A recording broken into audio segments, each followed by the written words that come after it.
যদি সচেতন হতেন, আপনার 5, 6, 7 পর একটা মেয়ে তার হাতে অ্যান্ড্রয়েড মোবাইল যায় কি করে বলেন? আপনার 5 বাচ্চার হাতে মোবাইলটা কে দিয়েছে? কে তুলে দিয়েছে তার হাতে এই মোবাইলটা? আপনি বাপ দিয়েছেন। কথা বলেন। মাত্র ছোট ছোট বাচ্চাদেরকে ভাত খায় না, মোবাইল দেওয়া লাগে, স্বামীর কাছ থেকে জোর করে আদায় করে, নিজে টাকা দিয়ে ভাত খায় না। কেন? যেই যুগে মোবাইল ছিল না সেই যুগের মানুষ ভাত খায় নাই, কম খেয়েছেন আর বেশি খেয়েছে।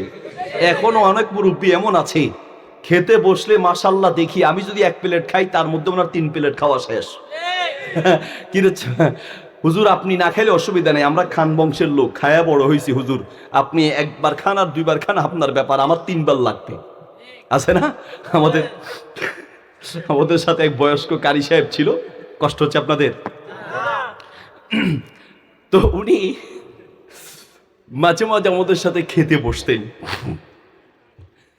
তো ওনাকে আমরা গল্পে লাগিয়ে দিতাম, ভাই একটু গল্প করেন, কেমনে বিয়ে করছেন, বাপ কেমনে মারা গেছে, মা কেমনে মারা গেছে। যদি আপনি বেশি খেতে চান, কয়েকজন একসাথে খেতে বসলে যদি আপনি বেশি খেতে চান, তাহলে চালাকি হলো ওই যারা বাকিরা আছে তাদেরকে গল্পে লাগাই দিবেন, ওরা গল্প করবে আর আপনি সমানে খাবেন।